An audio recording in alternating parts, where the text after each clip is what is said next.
береміз. Ал эми сөз кезегин мектеп директору Каракөз беребиз.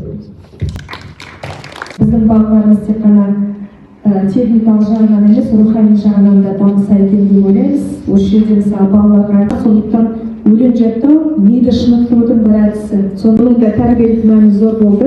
Үлкен рахмет. Райхан Алмасбекқызына сөз бергім келіп